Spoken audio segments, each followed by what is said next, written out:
You all to the Vedanta Society on this beautiful morning, and my welcome especially is to Dr. Tony Ruprecht. He is our guest speaker today. To introduce him formally, many of you know him. He had been serving the society. He was born in December 12, 1942, and is a former Canadian politician. His first elected position was as an alderman in the old Toronto City Council in the late 1970s. He became a member of the Legislative Assembly of Ontario in 1981 and served in Premier David Peterson's cabinet as a minister from 1985 to 1987. Ruprecht represented Toronto's Oakville and then Devonport constituencies for the Liberal Party of Ontario for 30 years.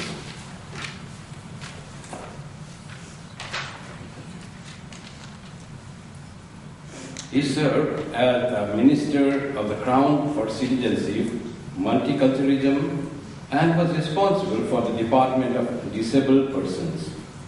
He was a member of the Cabinet Committee on Health and Education for 8 years. Ruprecht is known for his guidebooks to 70 diverse cultural communities, 5th edition of 2010, and 2 guidebooks on how to slow down the aging process. 1, Radiant Health and Longevity. 2, Anti-Aging Emotions. For his dedication to educate the public on how to gain radiant health, he has been recognized by many organizations and decorated with various medals by 8 national governments: the government of Estonia, Philippines, Poland, Portugal, Cuba, Vietnam, Lithuania, and of course, Canada. Today, Dr. Ruprecht will give a talk on the spiritual foundation of radiant health. We know that according to Hindu wisdom also, physical, we need to be strong physically, mentally, and spiritually, and this fitness of the body is the basis of dharma. Shariram adyam adudharma sadhanam. Without body being fit, your mind will not become strong and you cannot practice. So, wonderful talk we're going to hear from Dr. Tony Ruprecht. Welcome.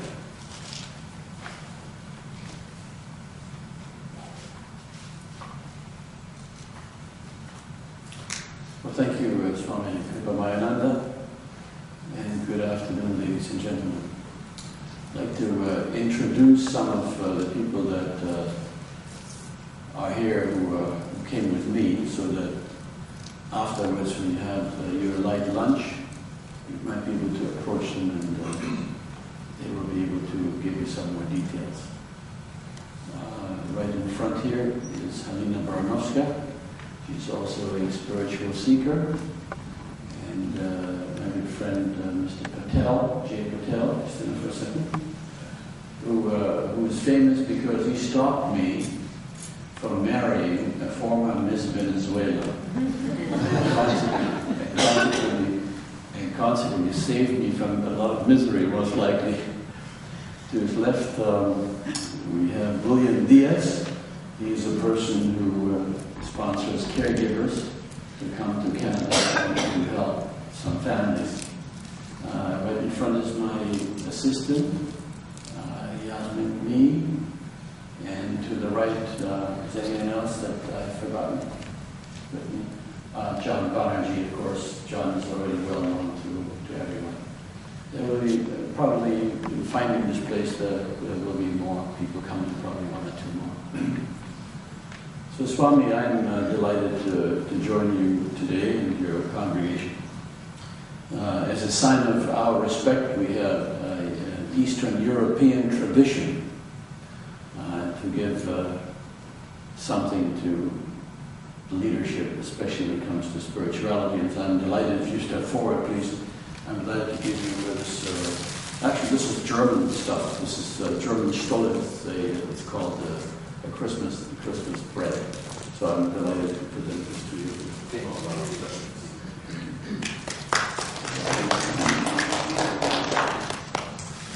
We're going to proceed a bit different this morning because we're in the presence of many of the people that belong to this congregation, and also because there is a sense of spirituality. Oh, I see my good friend who is here today, Mr. Anton Kikash. Stand up for a second, Anton, just arrived. And Anton is also the president of some of the Croatian associations, and also a film producer, famous in his own community, and in Canada received 2 orders of Canada. So I'm delighted that you could join us, Anton. The reason we're going to do this a bit different, because I'm going to branch. Normally we get into the science of everything and to show how the body necessarily as a vessel for the Holy Spirit in you needs to be buttressed and supported by various items that are necessary, such as exercise, which will extend at least 10 years to your life if you do it seriously. Supplements, depending, of course, on what age you are and what you need in your body. You need sleep, and especially vitamins and minerals and antioxidants. And some of you, of course, who may be doing juicing, all that part is important in terms of looking after the physical part of your being, that is your body. And for some people it takes on a whole day to just look after the body, the physical part. But there's more to health than just the physical part, as all of us here already know. There's also the emotional part connected to the mind, and there's also the spiritual part with its own vibratory range, its own spirituality in you. So then we have 3 distinct types of vibrations in our being, because there are 3 distinct types of beings that can be separated living within you. The physical body, of course, is the outside accoutrement that can be seen and touched and felt with our physical senses. And then there's certainly the emotional part, and the emotional part is just as real as is the physical part. Why do we say this? I think most of us have experienced the suffering and pain, whether it's been a divorce, a loss of a loved one, problems within a family, a loss of a job. These are the mental dimensions of pain. And where can they be found? They can be found in your hand, they can be found in your head. Well, where are they? In your heart, in your feet.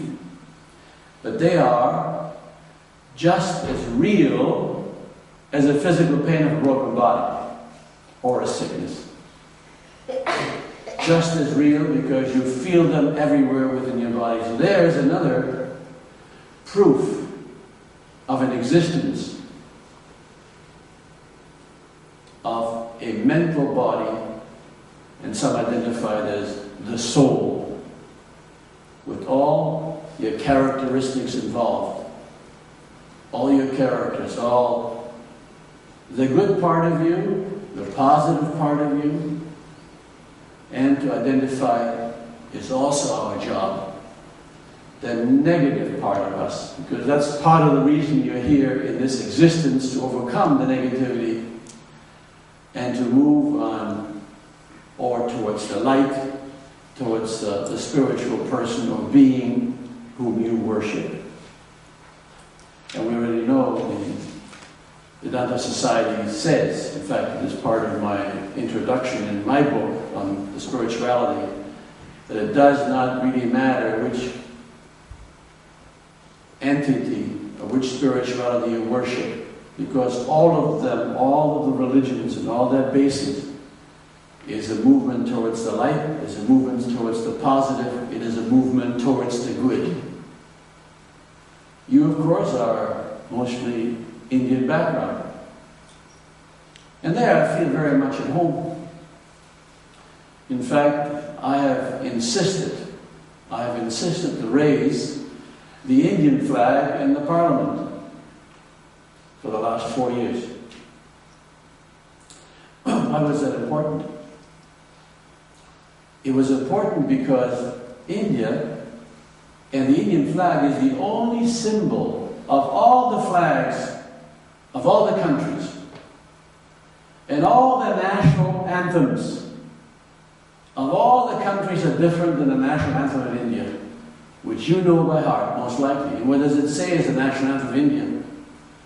In the first line, in the first paragraph of the national anthem of yours, it says, basically, glory be to the Almighty.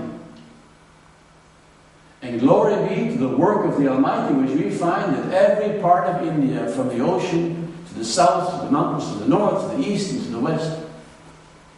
Glory be to God. And it is totally, as opposed to every other country, the hymn of every country, it is totally directed at God. You know that yourself. I'm not telling you anything new.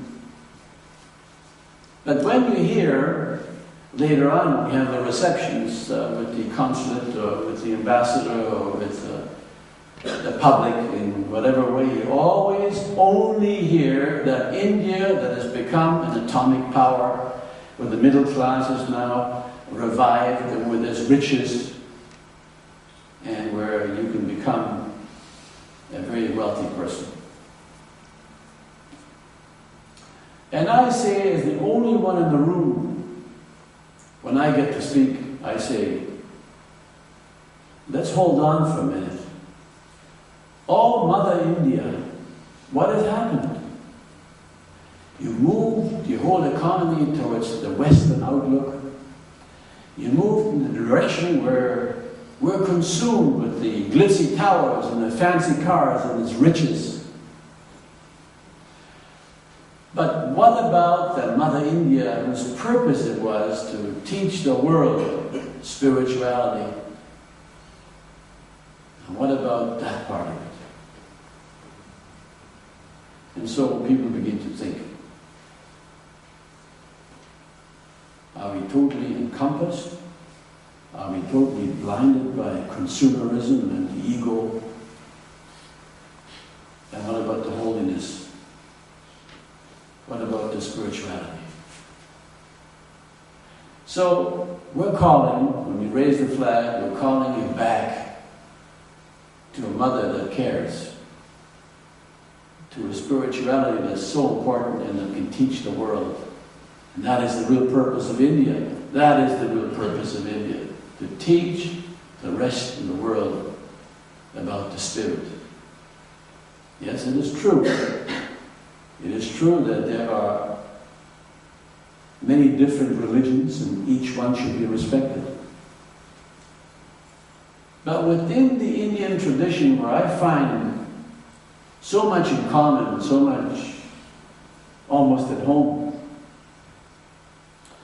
that we see in the traditions of the various yogis, we see, for instance, and that could be probably some of the differences in these religions, because it is important to worship, it is important to have a relationship with the spiritual part of you, which is real, because remember, you are a body with its physical vibrations, you are a soul with astral vibrations, and you are a spirit with the spiritual vibrations, who you really are.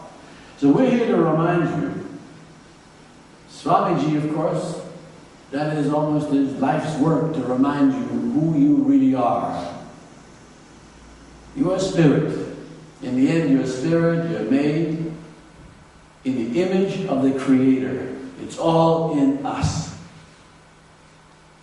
And as an image of the Creator, we are called to become and to be masters of our destiny, masters of our thoughts. It is this wild monkey that we have to control, because it is our thoughts which in the end, as I will prove to you from a science perspective, it is our thoughts in the end which will bring us whatever we wish.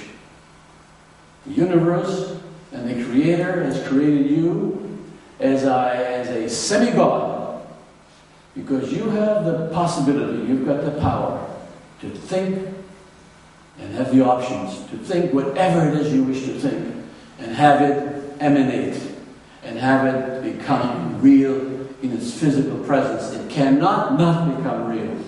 But that power, and we find that sense almost expressed in other religions as well. For instance, in the Christian religion, when the Jews were stoning Jesus, and they said, "We're stoning you because you've said you are the Son of God." And he said, he ran away first. He says, "Why are you stoning me? Don't you see the good works that I do? I make the blind see. I heal those with leprosy. Why are you stoning me?" He said, "You're stoning me because you said you are the Son of God, and you're not." And he turns around and says, "Look at your scriptures of your own religion. What does it say? Does it not say, 'Ye are gods'?" So within us, as if we're made in the image of God, within us, if we're made in the image of God, is this power to decide what to think, how to think, and the intensity of our thinking. And it has to form a reality. It cannot not do that, because you are such a powerful agent and really never a victim. As the first person reading part of you, I think it was being part of the Vedas. No, it wasn't part of the Vedas, but it was part of... Yes. So, what does he say there? Become. We're in a process of always becoming and moving towards a greater spirituality. But that is always up to us. So we're here to remind you of who you are. A spiritual person at the very core of your being. A physical life. But more than that, to watch what you think. To watch every thought coming in. And why is that important? We know through science, and if you give me number 3, the polygraph test. How do we know that these thoughts are so important? Just click for a minute and then I'll tell you when to stop, because we start very quickly, we will be running out of time. It shows you here, when you add the polygraph test, it is now 97% correct. Polygraph meaning lie detector test. You know, you get the electrodes on you, and for 95% of the people, the police is using it now, for 95% of the people, it detects every small lie that you say, every inconsistency in your body. It shows up from a spiritual, emotional part of you, who you are. It shows up and it manifests. It manifests in a vibratory range that can be detected on the lie detector test. Yeah, go ahead. It might be the cheeks flushing with embarrassment, or a voice choking with emotion. Our physical reactions can reveal what we truly feel. Thank you, that's good enough. Because we're running out of time. I can go out. My time is limited here, so we can continue with this. But the reason why I show you this is because if whatever happens in your body shows up in the vibratory range of your mind, and it shows up on the computer. Interesting, isn't it? Every little lie shows up. You can't hide it. Now imagine if when you are on your deathbed, you say, "Oh, I'm going to hide this from God." You cannot, because that's what you have become. That's why it's important to watch what you think, because every thought And that's the important part to remember as one of the pillars today of this presentation is that every thought you think shows up in your body. Oh, unbelievable. You mean, Dr. Ruprecht, you mean to tell me that every little thought I think shows up in my body and causes me pain? Yes, if it's not a thought of joy, if it is not a thought of worship, if it is not a thought of goodness, if it is not a thought of strength and of happiness and ability, yes, every thought shows up. You know how? The mind with this thought tells the neuropeptides, there are three systems, the endocrine system, the neurosystem, and the immune system that are connected, called the psychosomatic system. That system is directly connected to the mind and the neuropeptides. So from the mind and thought, not one thought of disability, of inability, whatever thought you think that is negative, whatever negative, that's why I say in most of my lectures at the very beginning, it is absolutely dangerous to have negative thoughts. Why?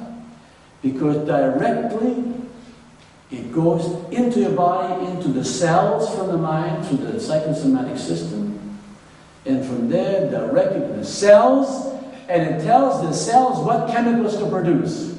Can we have that? And that would be number 7, quickly number 7. So, let me repeat that because it is so important. Every negative thought, it doesn't matter what it is, if it's a thought of worry, or you're stuck on the highway and you're anxious, because when you're even anxious, a little bit anxious, the body produces certain chemicals. Now I can give you the scientific lecture on that item, that would take an hour, and then it's mouth-dropping, and you say, wow, I didn't know. Here it shows you, and you have to keep it short again.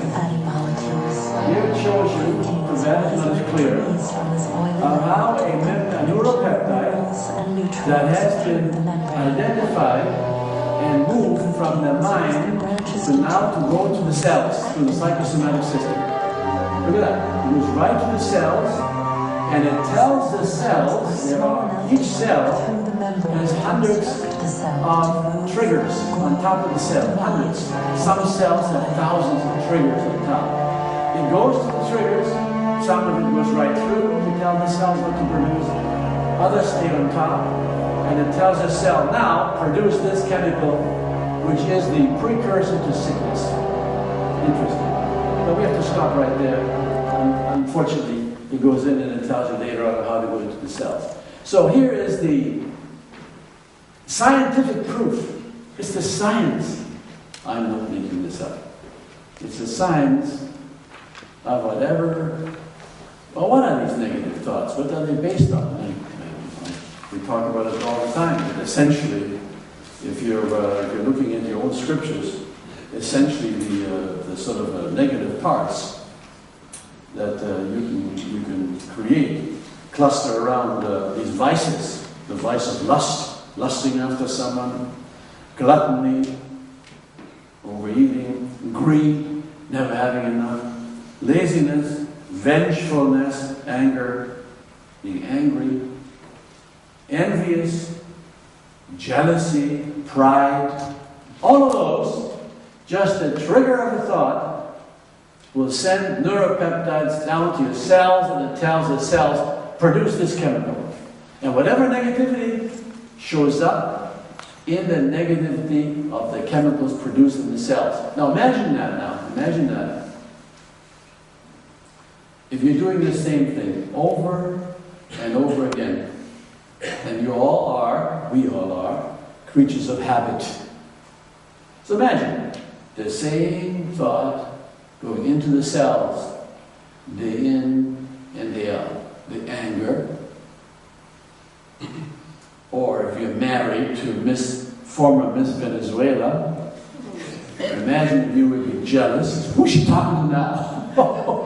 Why doesn't she love me right now? Look, imagine that. So thank you, Jay, for saving me from this. In the end, it would be my destruction, maybe, right? But get the point. The point is, a jealous or angry or emotionally negative thought over and over again neuropeptides being sent out over again to the cells to produce the same negative chemicals. What can be the result? Now this is a side. Sure, it can produce cancer, yes, no doubt about it, but I mean, in addition to that, you have to watch the kinds of foods that you eat, of course, and you have to watch the toxins, and you don't inhale gas from a car. All the problem being stuck in traffic. All these things cause that too, but imagine if they work together now. You've got bad structure from your thoughts that produce the chemicals in your cells, and you don't get enough sleep at night, or you have angry thoughts. All that acts together, and you have to be sick. There is just no other way. So we're here to remind you that you are an all-powerful entity that God has given you, that you control. It is incredible. You mean I can think about my mother? Yes. I can think about the stars? Yes. I can think about the troubles I have? Yes. Imagine that you have 360 degrees and you can think of anything. And if you think of something that is negative, there'll be a response. There has to be a follow-up. There has to be a trigger. If you think of something that's great, that's inexhaustible, that's wonderful, that's joyful, that if you keep thinking in those tracks towards love, that's a chemical release as well. I can give you all the details of what they're called and what their reaction is and so on. But remember then who you are, and remember the power you have, and remember that each thought you select, because you can say, no, I don't want this thought. No, I don't want to be greedy or selfish. I want to be more loving and kind and sympathetic. And I've got my struggles. And one day, if I can come back, we have to look at the mechanism, the methodology of change. What's the best way then? That should be the question next after this. What then is the best way to say, stop, I don't want this thought. I rather have this thought. When you're being trained, you walk out this door, and you say, yes, I understand this, and yes, there is no discussion that there is a problem here, that this is not true. I gave a presentation to York University. The health department invited me because they want to do some research on this. And I was surely thinking, there are all the professors, about 200 of them, professors and their nursing, some of them are senior nursing people, and surely they would criticize if they find some fault. So I thought, why not start with a video from the Harvard Medical School? How can they be critical of that? Started with that. And the room was silent. Nobody got up to criticize this, or to criticize that, or to find fault in this, to find fault in that. How could they? Oh, this comes from Harvard and the Washington University. Those are the two of the major sources. I guess we're talking about the University of Kansas in Omaha, where I spent 2 years to talk to one person who's developed a method of, or at least a philosophy of why we age, because the kind of foods that we take. And certainly there's not enough nutrition. We don't take enough nutrition. That's another lecture all by itself, because there's not much left in the food that you eat, because everything has changed. Now they're changing even the DNA structure. But now let me tell you something that's very important that I sometimes forgot in my last lecture when I was over at another temple. And that is this. This is a very important part, we are surrounded by a form of energy.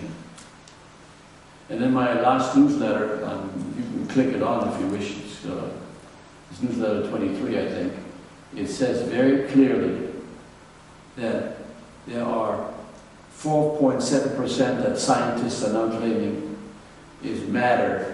Matter, as you know, through Einstein, matter can be changed to energy, and energy to matter, so that's energy too, 4.7%. Then we got 26.5 or 3% of dark matter. Dark matter provides the skeleton or the structure around which matter can form. And then there is 70-odd% of dark energy, which is also energy. And the scientists don't know too much about dark energy. They're guessing at it. It's called dark energy, not because it's dark. It's just a form of energy they don't know what to do with. So I went to MIT and when they did the experiments of how photons communicate, because one photon, whatever happens to one photon here, happens to have another photon there, and they communicate, we don't know how. So even Einstein, before he died, he said, that's spooky action at a distance. I don't know how they communicate. So why am I telling you this here is because we're surrounded by a form of, we're surrounded by energy, full of energy which sustains us. Now some of you who are into Indian philosophy will know the 7 chakras, and there's 23 more, but the 7 are the basic ones, and they're the energy centers. They let the energy in, and if they're blocked through negativity, they could be blocked through negativity, then the energy is not able to get through the chakras, and consequently sickness will occur. And the only reason the form of energy cannot get through, you're surrounded by energy now. It's all energy that we're surrounded by, because that's God-given. God gave us all this. Now the proof of all this, I'm going to show you today. There's proof that we're surrounded by energy, because in this ball, in this ball here, what we're doing is we are condensing the energy around into the ball, so you can see that there's energy all around us, and the ball will show you the kind of energy there is. Now look. Here we are. You see this? Can we see this? Can we see this? Lift this up here. Are you able to see this? Yes. This condenses the energy into a form that becomes visible, because we don't see it. We're totally surrounded by God's energy. That's the system He made. He made a system whereby it is totally efficient, and you're surrounded by it. Now watch what's going to happen. Why don't you come up for a minute, William? Come up for a second. I did not train him for this, but I want to show you something. You stand right there, yes. Now, put your hand, don't touch it, but put your hand over it, over the energy. Watch this, what's going to happen here. A little closer. A little closer. There, you see what's happening? Look, the energy now is being transformed to communicate with the energy. Not touch it. Not touch it. Look what's happening now. Look. You see, there's energy in the system, his body, energy outside of the system, and they communicate. Now, put your nose up here. Watch this. Look. Watch what energy comes up there. Put it against it. Put it against it. Against it. Look at this. You see this now? Look. Now, nothing has happened. Thank you. Thank you. Normally I say, give him a hand. So I forget these experiments that we have, and I get too wrapped up in what I'm going to say, but this shows you that this form of energy is surrounding us. It's like God's love giving us to maintain us, and it's God's efficiency that produces this to keep us healthy. What's the problem? The problem is that the energy that's coming to us through our body, and this is science, nobody's making this up. This is really nothing new, but we're putting it in such a form for people to understand, because when you go out this door, you're thinking about your problem with your daughter and your son and at work, and got to make your dinner, and what am I going to have for dinner, and what am I going to this? You're being taken up by life. In consequence, we forget. But we're here to remind you that when you walk out that door, who you are. You are a spiritual being. Think through your body as being just a spiritual vessel. Think through it when you open your eyes, that your spirit. It's not easy to do because you're not trained to do that. You're missing the training. I spent 8 weeks up in the mountains in Tibet. I had special permission from the government of China. They wouldn't let me do it at the beginning. I had a big hassle to do that, but I went up in a fairly remote Tibetan monastery, and I was interested, of course, in life extension, and how can we live longer, not just longer in sickness. That's not the issue. That's no quality of life. I don't want to live longer, and if I'm sick, and I'm sitting in my bed, and I got a tube stuck up into my body. You don't want to live that way either, do you? But we want to live, we want to, because our time of birth and death is already set. God has already done that for us. Nothing you can change. But remember, for a spiritual being, that you are, that you can become, because you have the potential. You have the potential, great potential. You've made an image of God, so you've got this potential. So you have the potential to create, potential to reach out. So I went to the monastery. I stayed there for 8 weeks. And since I was interested, I said, well, show me the life extension of quality of life.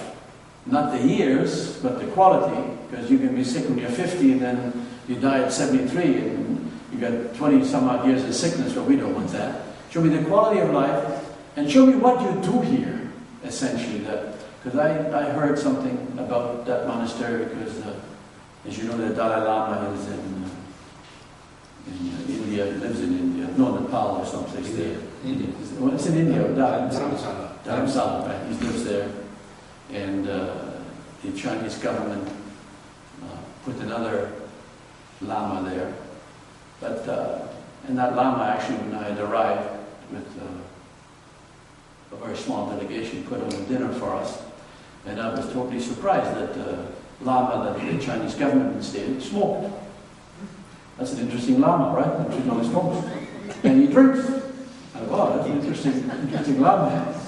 So I was looking for spirituality, of course, but when you are in the diplomatic service, you don't ask those embarrassing questions, right? Like, ask the Dalai Lama, what do you drink, Dalai Lama?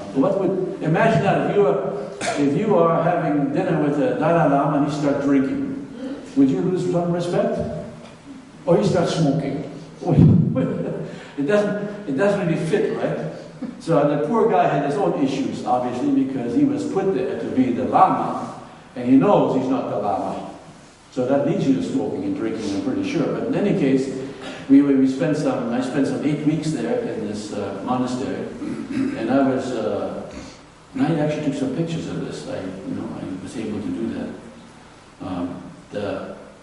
The monks, at least the two of them that I saw, could, in the wintertime outside, could make themselves so hot. No, it's not a miracle really, because you have that option too, if that's what you want to do, except you can't. You've got too many responsibilities in life. And then when you die, you say, oh, what did I do with my life? Didn't I do the right thing? I did this, and I did that, and I did that, and I even came to the Vedanta Society. Yeah, but what kind of person have you become? That's the question in the end. You ask yourself, what have you become? Because whatever you've become is where you go. It's not that hard to understand, really, because there are various levels in which you go after you leave your physical body now. It's not hard to figure out. You go where you belong. There's no argument in saying, God, I belong higher. Or maybe I belong lower. And how come that my parents are lower and I can't help them? They're in the lower levels here. They're in this lower vibratory range. Well, it's not hard to figure out. Whatever you've become, that's where you go. To continue. There's no death. I hope you say that too. I hope I'm not contradicting Swamiji here. But there's no death. It's just another form of existence. And that form, well, as Christians would say, well, it's going to be a hell. You're going to go to hell if you don't do this and that. Well, in the old days, of course, the lower bottom parts was hell and the higher ones was heaven. And the higher light you go, the higher the vibratory range that you have become, the person you become, the higher you go and the more you're blessed. And in the lower ranges, you're with the guys that you belong.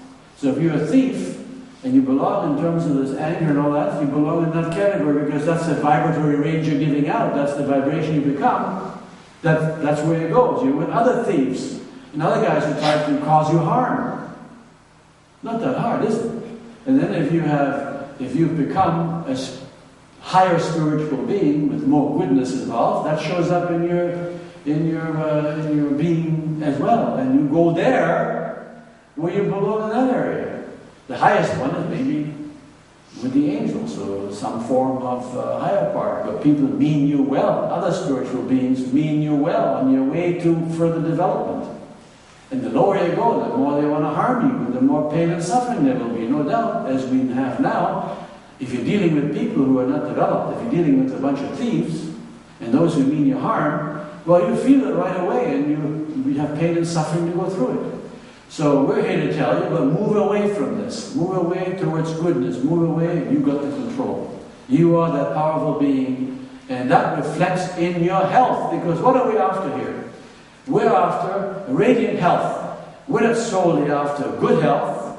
No, we're after radiant health, the best health that you can possibly be, so you can live whenever your time is up to that point in good, radiant health. But my friends, it just can't come from the juices you drink or the antioxidants you take. That's important, and that you get enough sleep, and that you watch out that you don't eat any bad foods. Of course, all that's important, no doubt about it. But that belongs to one dimension. What about the next dimension? What do you have to do there? You've got to watch out how you think. That's the obviously for the emotional part, and whatever you think will reflect in your body. So you can drink the best juices, but if you're negative, and you've got all these negative parts in you that need changing, how can you possibly have radiant health? You can't. And what about the third part? What about you as spirit, which is separate? I don't mean in philosophy, it's spirit, soul. But I was invited actually to the northern part of India, Gujarat. And they actually asked me to come to speak to their sadhus. You know what sadhus are, obviously, about the separation between spirit and soul. But that's another topic again. What I'm simply saying to you now is that there is a distinct spiritual part in you that is different from an emotional part of you. Because as a spirit, you're made in the image of God, meaning pure, meaning the ability to be totally like. You want to become like the emanation of the Spirit, the emanation of that soul. You want to move towards the teachings. You want to move to become God-like as much as you can be. In Christianity, you can like to be, you like to move towards, to be Christ-like. You want to move towards, or whatever other religion there are, you want to move towards that emanation of spirituality that you worship. You want to move towards that. So that's the spiritual part of you, and that, what do we request here? The first part, watch what you do for your body, and its physical vibration. The second part, watch what you think, and its astral vibration, because that's the emotional part. Watch what you think. It reflects in the body. And the third part is the spiritual part. Now, what is that composed of? Well, let's see.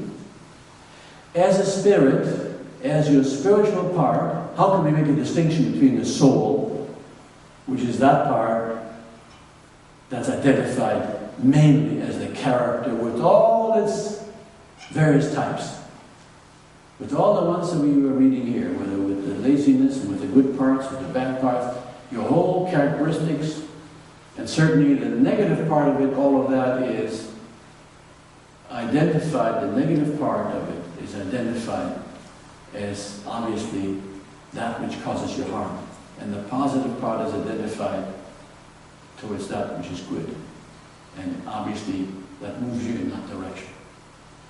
But what about the spiritual part? Let's see, what could the spiritual part possibly consist of? Let's think this through. What could, and if you meditate long enough about this,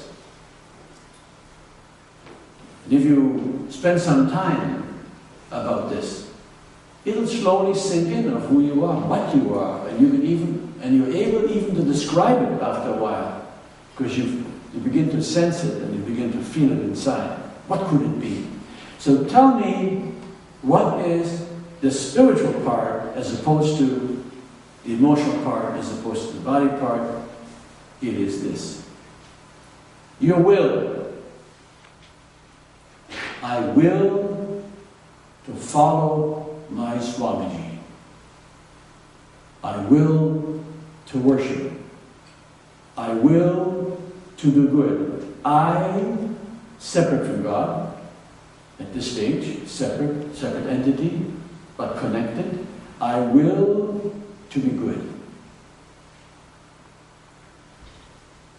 The intellectual part of the intellect, which is also part of the spiritual part of the intellect, saying, how quickly is your mind able, how quickly you're able to transform what's out there, because all reality is not in you. Reality is out there, and the quickness by which your intellect transforms all the inventions that man and woman can come up with are there, but within us, not developed enough. If it's developed, we can pull it out from the universe. It's all there. That's why all goodness is there. All we have to do is identify within ourselves and grow. The more we grow in the spirit, the more becomes available. So the intellectual part of that transformation, from pulling it out, is part of the spirit. Consciousness. Oh, consciousness. Of course, we would agree with consciousness being part of a spiritual life. I am conscious of who I am. And those of you who went into Western traditions and Western philosophy know this guy called Descartes, who said, how come I know that I am? How come I know this? Well, how come I know? It's because in Latin it says, cogito ergo sum. Not that the professors like to talk about that, but it simply means, I think, therefore I am. So how do I know I am? Because I've got the power to think. I'm conscious. What we're saying is to say, we are expecting you in the third dimension of spirituality, we're expecting you to use it and to become conscious of who you are. But in addition to that, oh, here's a good question before I continue this. It's a very good question. Is there anything you can do that will help you in the afterlife?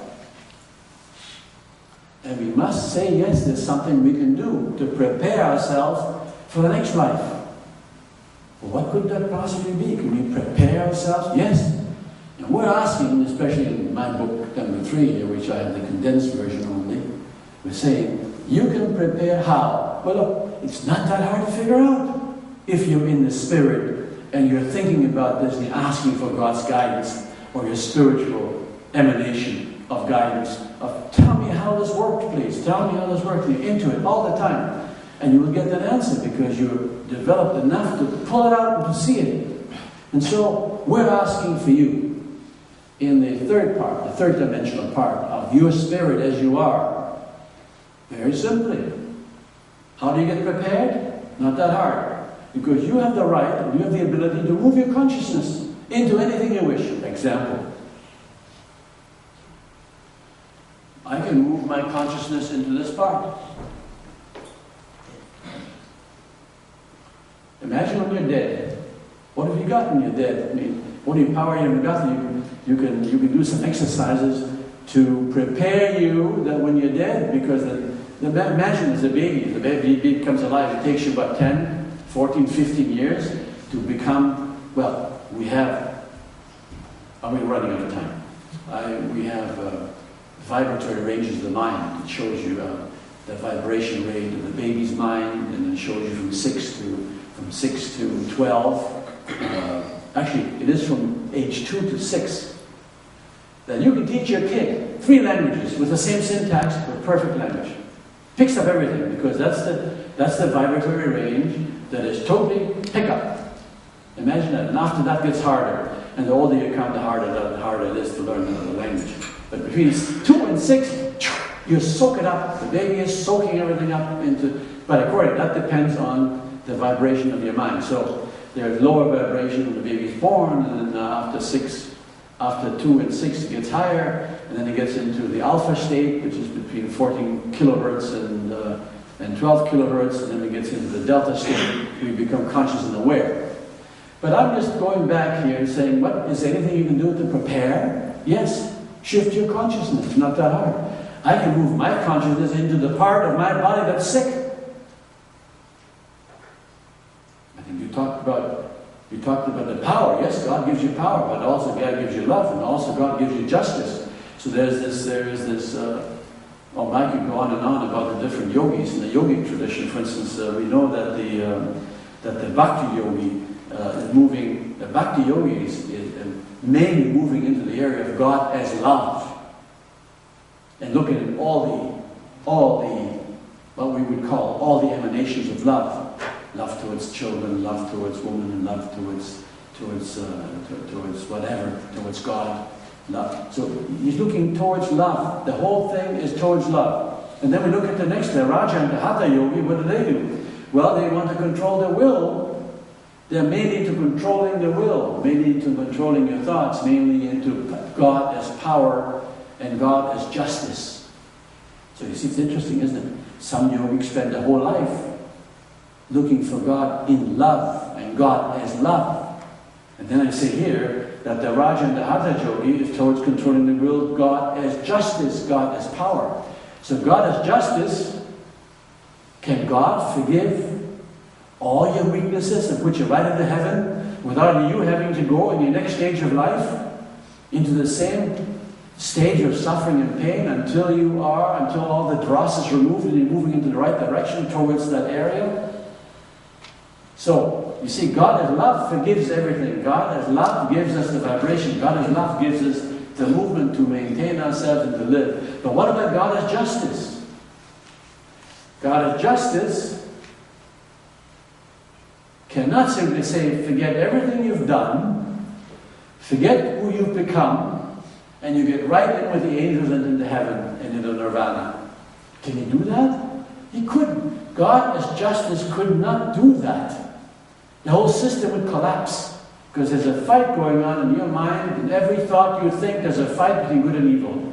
Always between good and evil at the very tip of the knife. And from there it branches out and then gets to be a possession. You get to be possessed, and then you maintain, and then you get to be even possessed by other spiritual beings. And then it goes further and further until you can't get yourself loose from the habits that you created over your lifetime. Anyway, back to what you can do to prepare. So shift your consciousness. I can, and so can you, but it takes practice. That's why in the third part we're asking you to have mastery over your life, to become masters, so that you have the feeling that you can get into any sick part of your body and make it whole again. And how you do that? Also, it's explained in chapter 3. In book 3, I only go into chapter 3, and there's 7 more chapters, and there's many more exercises, but the major point is simply this: there's enough here. There's enough here for you to realize, can you do something? Can you prepare for the next life? And yes, of course. So then, not just the goodness, but in the spiritual terms, the mastery over your conscience, your conscious. So get your consciousness out from inside the body and put it inside my leg that hurts me, the cancer I have. Get the conscience, get your consciousness to breathe. Get the good parts of the emanating energy that's out there to heal. Get it in. You can move your consciousness in this example. I move my consciousness. I close my eyes, I move it. What do I feel here? Now I'm in here. You can do that, but it takes practice. I'm asking for mastery, because once you become the master and have mastery over that part, you never have to be sick. There's no such thing as sickness. Because look, so now I'm in here, so I feel myself, and of course the people that are in the monasteries in Tibet, what few remember branching out, I saw them in the middle of the winter at Tao. It'd be so hot, and you take a wet towel and put them over their backs, and then you can see the steam coming up and dry the towel within 10 minutes. The other monk, he showed me, the senior monk said, "Oh, come and show you something." This man goes out, he's got no sandals, you go out in bare feet, and in front of him the snow melts. Oh, you say it's a miracle. It's not a miracle. We would say it's a miracle because we don't know. He has mastery over one of the elements. I know. I'm steeped in this, so it's not that hard. For most of us, it's a miracle. Oh, wow, how can this man walk out in the middle of the winter and the snow melts all of these 200-300 feet in front of him? Wow, what's a miracle? How did he do that? Well, what he did, he concentrated as a master over that element. He concentrated the element so much in him that he got the sun through his consciousness. His sun to be in him and create the heat and the power that will make the snow melt. I mean, it's not that, we say miracle, but once you get into this, you know that you can heal any part of your body. In fact, you can even better than that. You can move, once you move your consciousness, your conscience, into that part and to feel your way around, you see, there's the sickness. I'm going to dry it up. So you say, I'm in that part of my stomach that has the cancer. I'm going to dry that cancer up. How do I do that? God, give me the sun. Have these holy rays, these bright, light, powerful rays, get into my cancer and dry it up. Of course, that's mastery. That's becoming a master over this element. So I'm simply saying to you, there is something you can do to prepare, because when you're dead, what have you got? You're still conscious. Your consciousness is still there. You still have that with you. And finally, your consciousness, which is different. Conscience, who are you? Consciousness, the difference between bad and good. Good and evil. So you have that too as the spiritual part to recognize within that range of spirituality. I recognize what is evil and I recognize what is good. That part too. So now we've identified at least, and we have to close, and we could go on for another hour here, but we have to identify at least 3 distinct parts that will lead to radiant health. The body, and what we have to do with the body, the emotions, because that gets right into our cells, and the spiritual part of who we really are, and how we can move our conscience into any part and make it better. Having said that, how do I finish it? Right now, we, in science terms, the science part of it, we're concentrating right now, all our effort, science is concentrating all its effort to find God through scientific studies and through scientific experiments.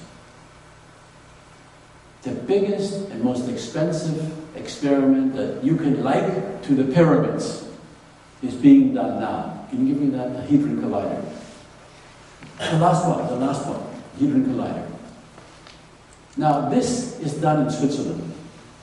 It costs $80 billion, and every day, millions more. What are they trying to find here? They're trying to find what's called the God particle. It's called the Higgs boson particle, which gives everything mass. Because they're trying to figure out what clumps the atoms together that makes you as a body? What clumps the atom that makes the chair? What clumps the atom together? What's the form? They don't know. They don't know what clumps it together. They know there's a body. What holds it together? And so they've done some very interesting experiments, and they said, we have no time. I'm sorry about that, but here, finally, here's the Hadron Collider. So what do? They go to atoms. Everything consists of atoms, as you know. There's nothing stationary in our body or in our life. Everything is atoms. Everything moves. And an atom is energy, because it's never nothing is stationary. Everything moves. As long as you go in and you take your microscope, you look down, you look down, you look down, you get to the atoms. But these guys go beyond the atoms. They go into subatomic particles. What's an atom? Electrons going around here. In the middle is the nucleus. That's not good enough now, because now through our instruments we can see the atom actually. It's interesting, we never saw it before. It was 80 years ago, it was just a theory, but now we see it. But that little nucleus, imagine the sky hole. The electrons go around the outside of the sky dome. They're going around, around, around, around. Electrons, because everything is made of electrons. Water is made of 2 electrons and 1 nucleus. That's all. And some very hard metal is made out of 32. That's the highest number of electrons running around. So we've got the sky dome. We've got these electrons running in the sky dome. And in the middle of the field, smaller than a pinprick, is the nucleus. Imagine that distance. In the middle, all empty space. You are 99% empty space. So now they're going into the nucleus and saying, let's find out if we can find the creative particle that creates everything. God. It's called the God particle. That is the machine. Look at this. Now look over here on the bottom. There's the man. Look at that small little man there. That's a man.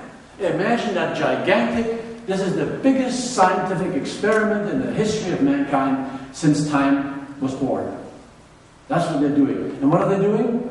They're going into the nucleus, which is a proton, and then it gets into quarks, and it gets into quarks, and it gets into neutrinos, and it gets to photons, and then nothingness. So, that very, very subatomic nucleus, a very, very small part, is like a pinprick in the sky dome. They're taking those elements out from there, and they're smashing them into this collider. Speed of light, like this. Some of these neutrinos, like this. Smash them together to see what makes us find the particle that makes mass. Now they say they found it, but they still don't know what clumps everything together, because what he says, and that's the latest scientific part, he says, we are surrounded by a field of energy. And that particle connected to the field, connected field of energy, that particle is the one that gives us mass. And that's the part that is supposed to clump matters together, but we don't know that yet. So what I'm saying simply here, we're spending all this money to find some God particle where all you have to do is go here through meditation and prayer and find the answer. They are looking at the wrong spot because they can never find it. You know why they can never find it in science? They can never find God, the creation of God, because it's another dimension. Can you use a scientific instrument to find the spirit with another dimension? They don't even know how a photon communicates with another photon. Have you heard about voodoo? Have you heard about voodoo practitioners?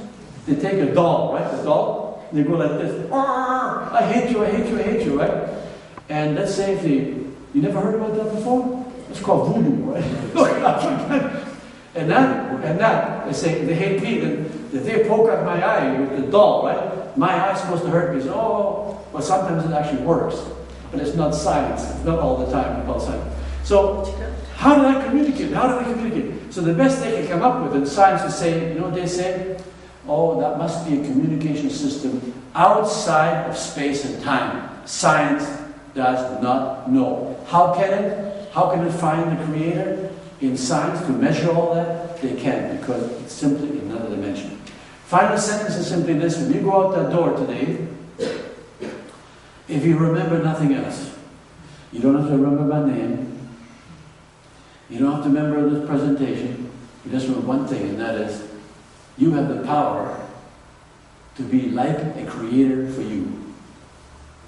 You have that power, use it. Don't take this 1 hour with me here and forget all about it, because you know you are the person that in the end can get a glimpse of radiant health, because in the end it's the spiritual part that's in you, and it is the emotional part in you, and this body working together, and they have to be developed at the same time, all three together with exercise and so on, that you can get a glimpse of the Creator as radiant health, and you become, and you have mastery over the elements. Thank you.